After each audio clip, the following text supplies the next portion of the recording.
Now, a couple of different things that we're considering is, sorry for the poor lighting, but we're trying to think ahead for this spring's build, or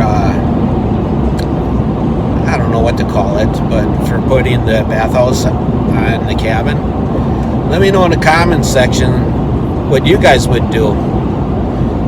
We're thinking of two different things that we might possibly want to do, and that is, do I open up that rear door of the cabin and put an addition on with our bathhouse, our bathroom, and what I'd do is I'd probably upgrade it and put propane in there, propane heat, just a real small unit, so I don't have to worry about water freezing and stuff like that. And then also I'd have the benefit of putting my lithium ion batteries in there, and then I don't have to worry about transporting them back and forth. But the other option is to build the bathhouse separate from the cabin, and then I would just put a wood burning stove in there, and when we get up to the cabin I can go ahead and fire up that wood burning stove, and that way anytime we want to use the facilities, we walk in and it's already warm. So just something to think about. It'd be easier to do it that way, because then I don't have to worry about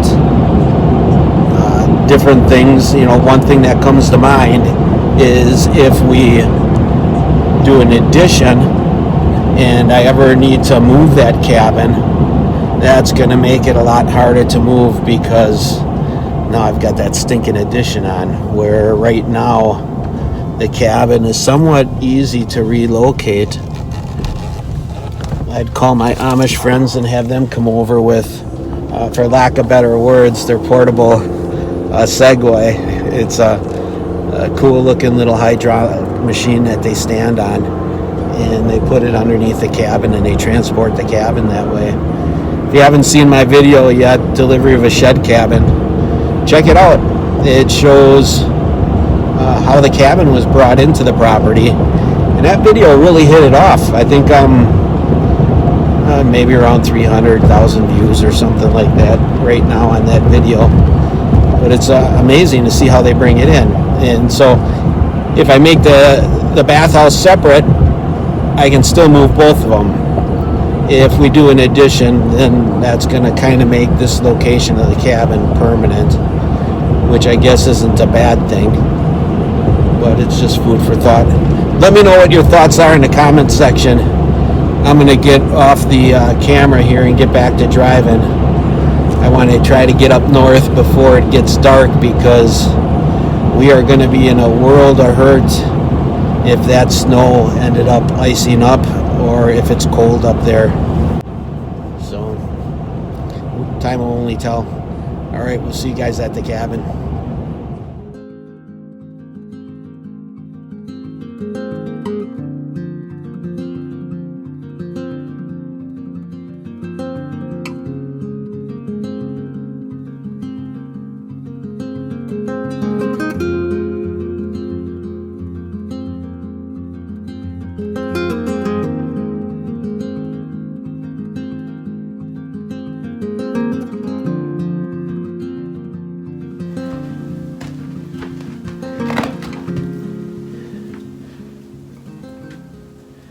Hey guys, welcome back to the cabin. It is about 11 o'clock at night. I got up here tonight roughly around 7:30, and believe it or not, I've been plowing snow ever since I got up here. The road has been iced over. We've got about 3 inches of solid ice, and it sucks because I got about 1.5 feet of snow on top of solid ice, and if you've ever plowed snow on top of ice, it's just horrible. I think I got the plow truck probably stuck 5 or 6 times, and it's just me out here in the middle of nowhere. Luckily, I had a shovel in the back of the truck and was able to dig the truck out. But we are back at the cabin anyways, and this week, I don't think I'm going to have a bunch of work to do. I mainly had to get up here, get all this heavy wet snow off the top of the cabin, and get everything plowed out so that I can get back up here with the wife now that we're going to start warming up pretty quick. Spring is on its way. So, all right, I am going to go ahead and get this cabin heated up, and next time I'll see you, it'll be tomorrow morning. Thank you for joining us.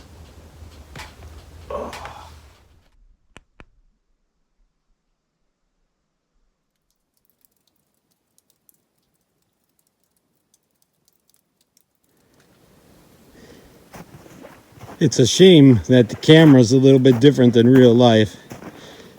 I don't think it quite picks it up, but on the driveway on the way out, this is all glare ice underneath the snow. And this is what I was griping about last night that took so long. And these snowbanks really don't, the camera doesn't do the snowbank any justice. Last night I got a head of steam up with the plow truck and rammed it as hard as I could.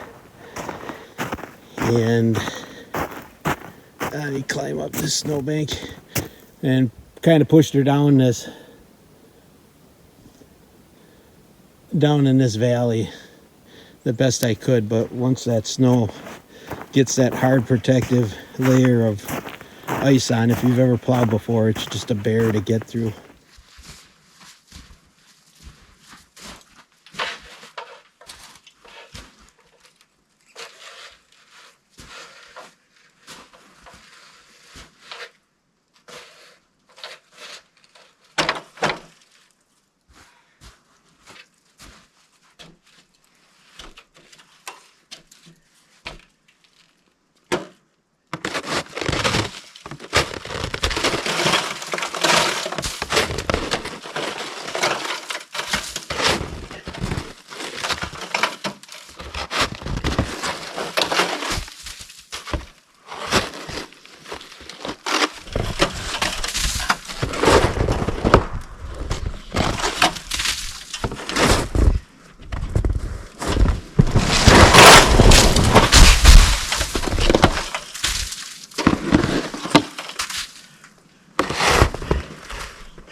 All right, here's the perfect example to show you what I was dealing with last night on the road. This is a good solid 3 inches of ice, and then we have snow on top of it, and that's about 18 inches, close to 2 foot of snow. And you can see I already got that side of the cabin for the most part cleared off, but this stuff is just a stinking nightmare to deal with. There's really nowhere to go with it. I've got 2 different methods that I've been using to clear this stuff off the roof. I got a roof rake, which has been pretty much useless. But with the steel roof, once I get that outer layer of ice off, I've been able just to take a shovel and scoop this stuff off with a shovel. You know, this life is truly amazing. Lately, we've had some trauma that we went through, and I don't need to repeat all that stuff. You guys know my dad passing, other family members getting sick. I got 3 family members that are battling cancer right now, and sometimes it's a little easy to feel a little bit down, but it seems like every time the Lord throws a couple challenges on our lap, there's some really sweet things that he throws our way too. And I just got word from one of my nieces that she gave birth to a little baby this morning, and I'm pretty excited about that. It's so good to remember to focus on the positive in life And this is a big deal. This is what our family needs at this time. So I'm going to cut this video a little bit short. I'm still going to take you guys out to, there's a creek that I bring you to all the time in my videos, and I do that for a reason. It's one of my favorite spots. Oftentimes there'll be fish spawning in there. We might see, you know, big northern in there, or walleye or crappie or something in the early spring. So I think I'm going to take a little trip back to that stream, and I hope it's not getting too repetitive. It seems like I'm always, you know, doing shots of that place, but it holds a sweet spot in my heart, so that's why I head there. But yeah, we'll go over there and I'm going to check that out. We'll check out the trail cameras. We'll see if there are any deer left. I'm far enough down. I'm in Wisconsin side of the border.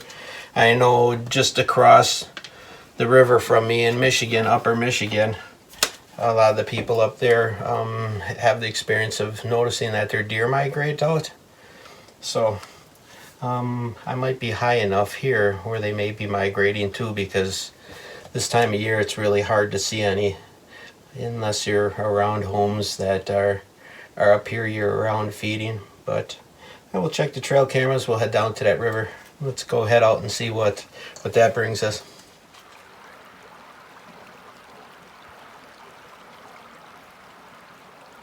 Normally, if you get here early enough in the year, you can see all sorts of different fish in here spawning. Let's see. I'm not seeing anything right now, but it's really clear water, and the eagles sit here and make it a buffet. So I think we're probably a little too early, or maybe they're already done. I have a feeling that we're here a little too early.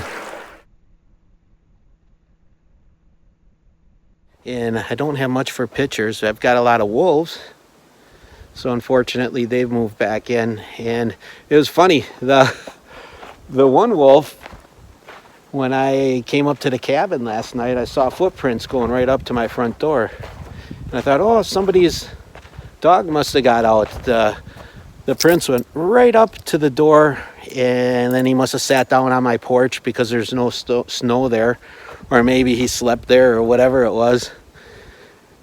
But then I saw his tracks, and he just wandered around the yard like a lost dog. And then when I got closer to the tracks and looked at them, you could see how huge they were, and obviously they were no dog tracks.